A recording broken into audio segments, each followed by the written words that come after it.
interrupt this program to bring you Courage, the Cowardly Dog Month. Whole month of Courage, the Cowardly Dog. First appearing in 1996, it was picked up by Cartoon Network, who work in the middle of Burbank, and directed by cartoonist John Dilworth. Though many years have passed since the original air date, it's now time for Zack to celebrate this great show. Well, old sport, what do you think? Neat. Hey guys, Zack Marsh here, and welcome back to Courage Month. So, in this episode, we're actually going to be reviewing two of the more iconic episodes, but one of which is my personal favorite. We're actually going to be reviewing Demon in the Mattress and Freaky Fred. Two of which are one of which is kind of introduces an iconic villain from the series, and the other is just one of my personal favorites, and they may or may not be in that particular order. So, yeah, without further ado, I'm just going to get into the review, so let's get into it.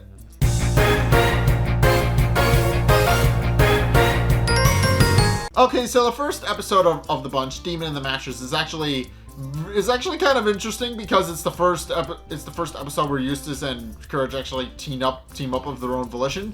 So it starts off with them in the middle of the night with Muriel and Eustace tossing and turning on their mattress. And Muriel eventually decides it's time to get rid of it since it's very lumpy, the springs are poking out, and overall the mattress is just falling apart. So they realize they need to actually find it. So they quickly realize they need to actually find a new mattress. So Eustace actually looks through the paper to actually see if he can find an ad for a mattress and see if there's one for sale. And as he's doing that, he actually notices that Courage is sitting at the table and takes both Courage and his dog bowl and just places them on the floor. And then just brushes the book that Courage was sitting on the side. And eventually, Eustace does indeed find a mattress for Muriel to try out, which he says is a special mattress and that will change her life forever, as the ad puts it. So Muriel decides that sounds lovely and decides to give them a call.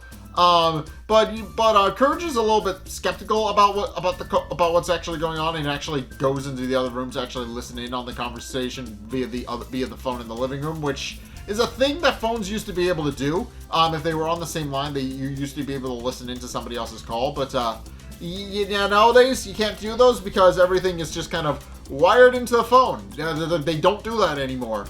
These phones don't do that anymore. That was a byproduct of the way phones used to be designed. But nowadays, not so much. So in any case, as Courage is listening, and he actually hears Muriel's conversation with them about how they want to change the mattress, change their life forever, and about how it's the person on the other end actually goes on and on about how the mattress is very soft, not very lumpy, and very smooth, and it's probably one of the best mattresses available, and it will change their life forever. At which point Muriel says she'll take it and proceeds to give the man on the other end her address, but the man merely responds that they already know their address and that they've been waiting for her call, which freaks Courage out a little bit because again, he's listening on the other end of this. He hears all of this, and I understandably panics a little bit. And at which point we're actually introduced to two characters. We're actually introduced to Weasel and Rat. So they're the people responsible for actually delivering the mattress, and they actually do so via horse-drawn carriage.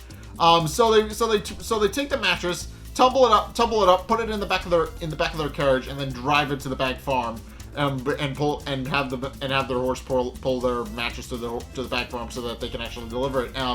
And as they're delivering it, Courage actually notices a face in the mattress, and indeed, that is actually the main villain of the episode, the Demon in the Mattress.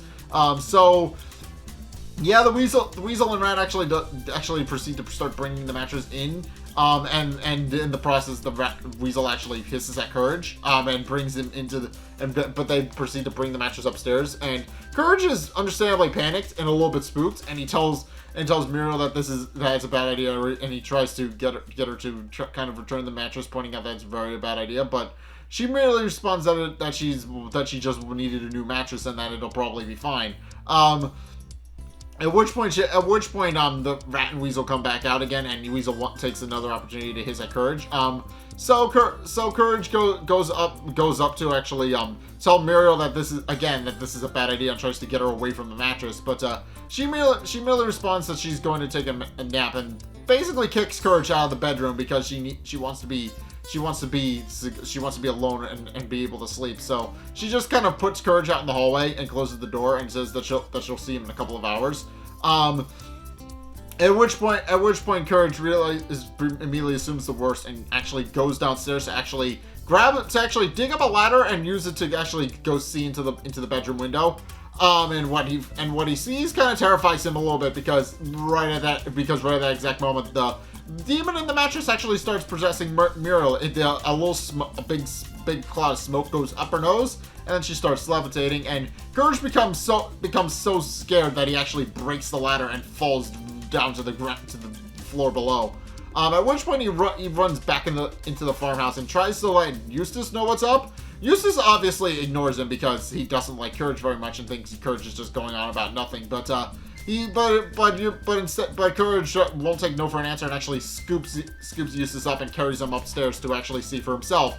And Eustace does witness firsthand that there is indeed a monster living in the mattress, because Muriel has now since gained a big flowing mane of red hair and green skin, which Muriel didn't have before. So, and at which point the demon speaking through Muriel asks, actually greets them and then starts laughing maniacally, and then Muriel's head spins around 180 degrees and pops off, which freaks both of them out. And the demon even asks if they could give her. It's very confusing because obviously the mattress has possessed Muriel, who is a girl, but she's a woman, but the mattress demon is actually voiced by Jim Cummings, who is a guy. It's very confusing, very weird. But in any case, the demon then proceeds to respond to both of them and asks them if they can lend it a hand. At which point they run out of the bedroom and go downstairs to actually think about how they can actually deal with the demon and figure out a way to actually get rid of it. At which point they then proceed to come to their own theories. Eustace just believes the mattress gave her nightmares and is a little concerned, is just a little bit unconcerned that there's a demon in his house. But then the demon makes a loud growling noise, and Eustace concludes that they can't actually stay down there all night. And he volunteers Courage to go and check on her because he openly admits that Muriel actually likes Courage more. While Courage is reluctant to go, mainly because he doesn't really want to. He after some yelling from Eustace, he does indeed go up to go check. At which point he comes into the bedroom. The bedroom is freezing over. There's ice just everywhere. And Courage actually comes into the room to see the demon and actually figure out what's going on with it. And the demon just tells him to come closer. So Courage just kind of gradually comes closer and kind of scooches closer until he's face to face with the demon. And then the demon delivers Muriel's line in a much more sinister way about it would be lovely if it could have a cup of tea, which freaks Courage out for a minute until he realizes he has nothing to be scared about because it's literally just tea. And then demands to know what the demon did with Muriel. At which point the demon merely responds that Muriel is still there and as Muriel unintentionally lets out a scream of help, and the demon covers his mouth and takes back control. At which point Courage declares that it's actually going to stop the demon, and the demon asks Courage what he's gonna do about it. At which point Courage, and despite not having opposable thumbs, decides to challenge the demon to a thumb wrestling match, which is kind of funny. He loses the thumb wrestling match, but it is a really funny sequence where he's just thumb wrestling a demon, as you do, because Courage the Cowardly Dog. Why not? But eventually, after losing to the demon, Courage then leaves to go talk to the family computer and actually figure out if there's a way to actually exorcise the demon from Muriel's body. And computer, after giving a bit of a sarcastic reply about how the actual incantation is a little bit embarrassing.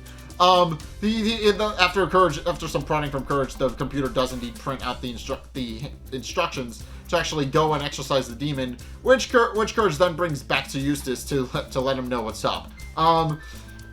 And the demon and initially the first thing that he needs on his list is to actually wear a flowing garment, which Courage provides. He provides a spare nightgown that Muriel had in her closet, and he brings it down and gives it to Eustace, and Eustace puts it on. And then the second part of it is that they have to recite the incantation, which is as follows. I actually have the incantation over because it's very funny. It's very funny, and I want to get it in its entirety. So the incantation is as follows: Hullabaloo and howdy do, musty prawns and Timbuktu, Yelty bye and hippity hoo, kick him in the dishpan, hoo hoo hoo. Yes, and Eustace, after reading it through once, Eustace and both Eustace and Courage are a little confused as to if it's actually going to work, since obviously what I just told you is completely ridiculous and complete nonsense. But in any case, Eustace then proceeds to go upstairs to actually exorcise the demon while Courage cheers from the sidelines. But Eustace keeps screwing it up. He stumbles on his words quite a bit because obviously he's scared. He's as has been established, he's even more of a coward than Courage is. And it's in the name, Courage the Cowardly Dog. So if you're more cowardly than the main protagonist, there's a problem. But in any case, Courage then proceeds. Eustace then proceeds to try and exorcise the demon by stating the incantation, but he keeps tripping over his words, and the demon keeps mocking him, pointing out that he'll never actually successfully exorcise him, and that he's just gonna keep failing over and over. In case in point, he tries the first time, the demon laughs him off. He tries the second time, the demon licks him and distracts him. And the third, and at which point, Eustace begs the demon to give him another chance, pointing out that he can do it. And at which point, the demon offers him a quote-unquote tip, and which Eustace is happy to hear, and actually decides to take the demon's advice. But the demon just barfs on him, and so Eustace kind of just throws the gown away. So Courage goes to retrieve it from the hole, and proceeds to put it on himself. And despite not actually speaking proper English, he just speaks dog speak, where he just substitutes every other letter with an R.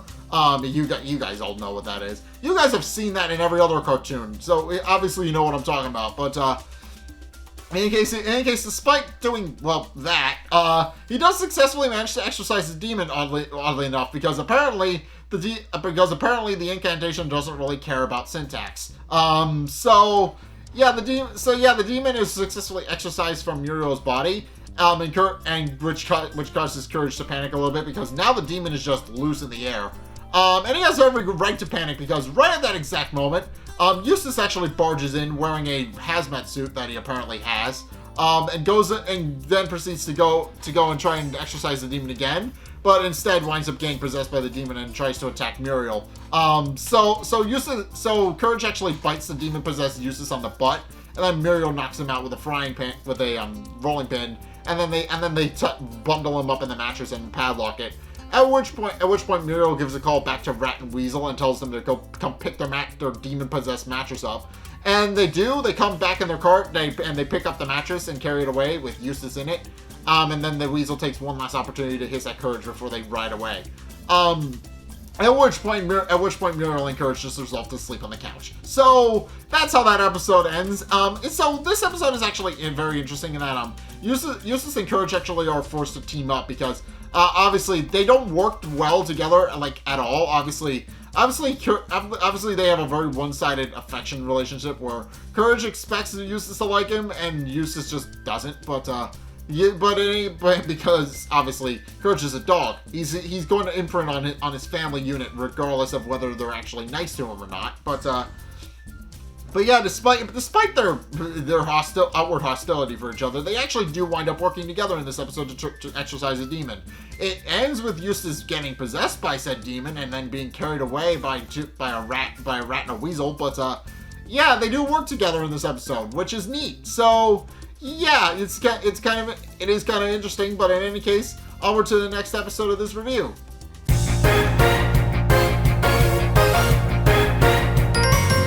Okay, so this second segment is actually called Freaky Fred, and this is an episode I have actually never seen before, and it is weird, and it's a very interesting episode, and I'm a little surprised it took me this long to watch it. I've never actually seen this episode, but it's really good. It's a really good episode. So this entire episode, this episode actually introduces us to Muriel's nephew Fred, who is the titular antagonist of the episode, and he's a little weird. So this entire episode is mostly just puts us in Fred's head, and Fred has a habit of speaking in rhyme. Every time he says something, he speaks in rhyme, but he always ends the couplet with the word naughty.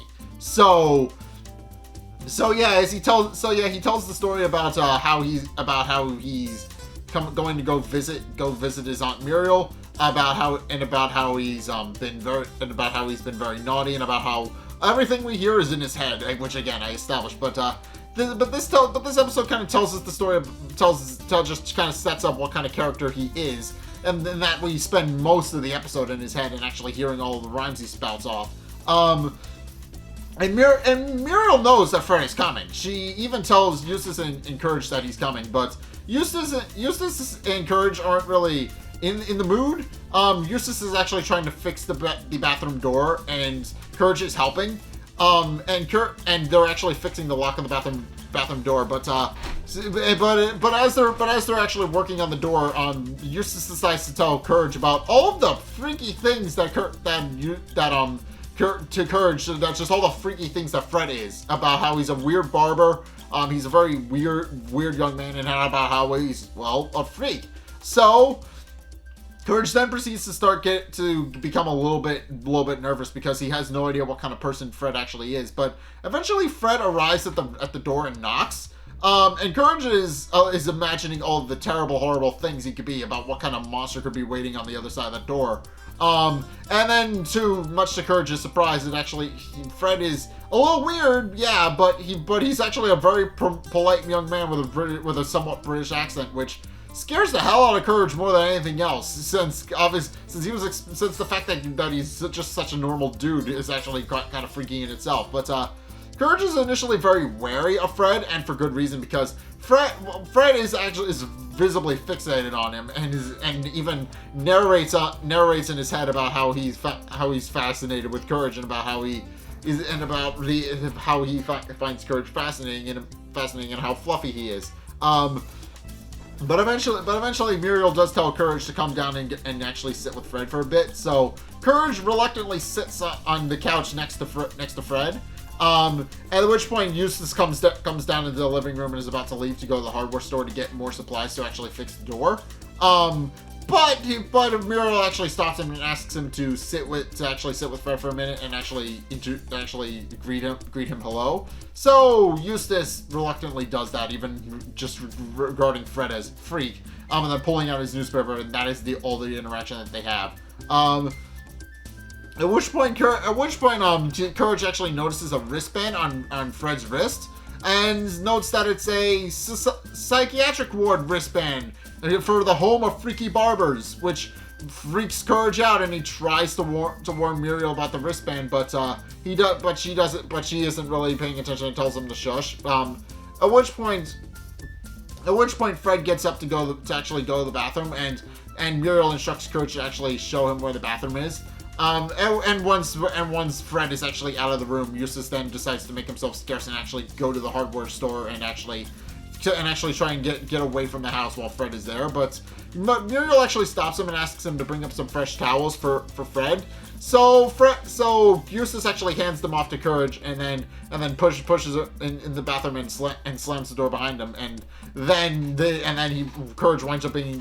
What that means is basically, long story short, Courage winds up getting stuck in the bathroom with Fred alone. So and there's no way out, because as has been established, Eustace is currently fixing the lock on the door, and it doesn't work right. So Courage actually can't get out, and neither can Fred. So they're both stuck in there.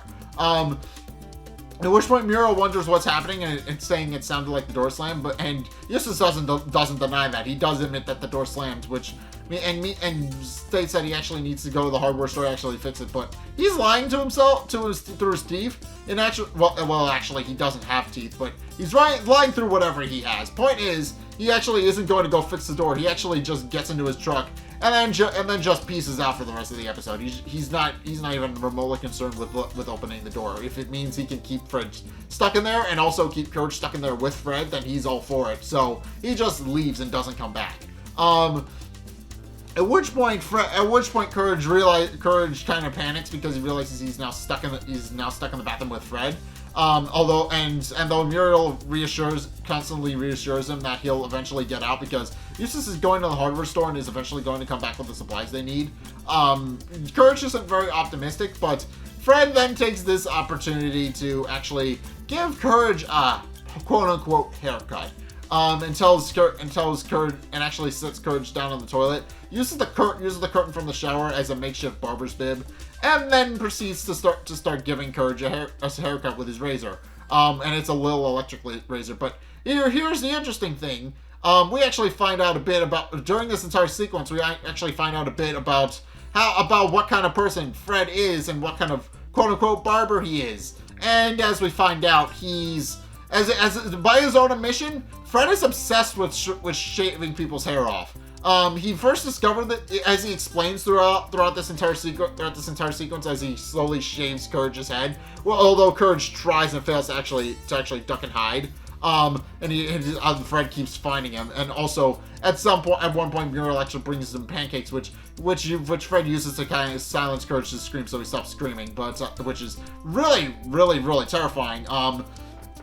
As Fred is actually shaving Courage down to almost nothing, he then proceeds to explain how he actually became to actually start admiring the idea of shaving hair. As he explains, he initially discovered it with his hamster, who he admitted was very fluffy, and he became so compulsed with the idea of shaving it that he eventually just shaved his entire hamster's hair off, much to his hamster's chagrin. And then he did it again with his fiance, who kicked him out over it for obvious reasons. And then at his barbershop, a man with a big bushy beard, long flowing hair, big bushy eyebrows, and basically just everything Fred loves. He walks into the barber and asks for a little bit off the top, but Fred couldn't help himself and shaved the dude's entire thing off, which is presumably when he actually got picked up by the psych ward. So, But eventually, he throughout this entire sequence, as he's shaving Courage, he eventually only leaves Courage with a stump of fur on his tail.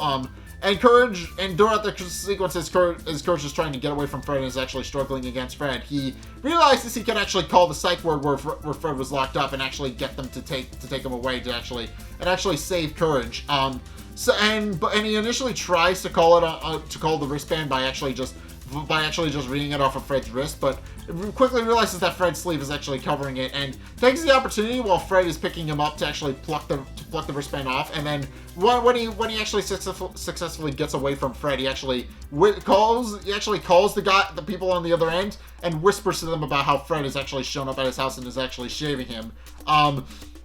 At which point Fred scoops him up and places him on the toilet, and by this point, Courage is almost completely clean shaven. The only bit left of him is the little bit on his tail. And Courage tries to defend it from Fred, but at which point Fred wonders if Courage is curious if he's actually going to shave his tail, but Fred points out that that's too weird even from him and turns his razor off.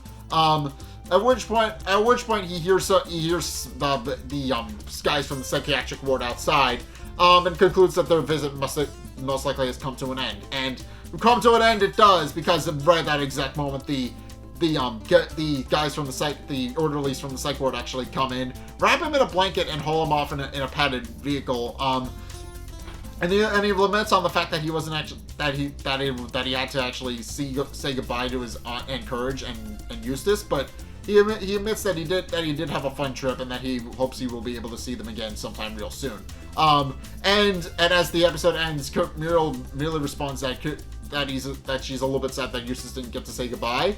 And also the episode ends on the fact that in addition to actually shaving Courage completely bald, he actually took a turn, well, not completely, but almost completely, but he actually left a message that just reads, "From love, Fred," on Courage's ass. So, yeah, that's just how the episode ends. So this is a really good episode, and if you've never seen it, I highly recommend it. And I can understand why why people actually like Fred as a villain, because he narrates basically the entire time, and he just speaks and rhymes, and it's just weird. And it's kind of a really good episode because of that. It just gets us inside of Fred's head, and he's just kind of the central character, and he just kind of takes over the entire episode. It's just a really good episode, and a really freaky one at that. Yeah, obviously, with the title "Freaky Fred," it had to be, but it is just a really good episode, and it just sets up one of the more iconic villains in the series. So, yeah, I did like this episode. But in any case, that's gonna do it for my review of Courage the Cowardly Dog. What did you guys think? Let's get discussing in the comment section down below, or over on my Discord server, link in the description. Anyway, thank you guys so much for watching. If you enjoyed, be sure to like, comment, and subscribe. Also, be sure to follow me on Twitter in the description below. Also, be sure to check out my Patreon in the description below as well. If you want to help support the show, it really does help me out, so be sure to go check this out, especially if you want to see more projects like this. Obviously, this is a very big project I'm going to be carrying out for the rest of the month, so if you guys want to actually see more projects like this, be sure to go fund me down there. It helps. It really does. And also, if you guys actually want to see more content from me, then be sure to check out the videos linked in the end screen. Top video is the most recent video. It may or may not be this one. It also may or may not be Courage related, whereas the bottom video is also may or may not be Courage related, and it's what's recommended to you based on what you've already seen. So, if you want to try something new or see more of what you like, then be sure to check both of those videos out. Also, we're going to be streaming horror games over on Twitch. I haven't recorded that. I haven't done that yet, but it's going to be very interesting. It's going to be very interesting tomorrow because of my schedule, but you guys will probably know what I'm talking about, and you won't need me to say this, but yeah, go check me out. I don't know what I'm gonna stream because Sundays are gonna be weird for me apparently. So just be sure to check this out so you actually see them. But I am planning to stream every Sunday, so every Sunday during the month of October, and I am planning to play a new game every Sunday on October. So if you guys want to check those out, by all means, again, link is down in the description. But in any case, thank you guys so much for watching, and until next time, I will see you guys in the next video. Peace.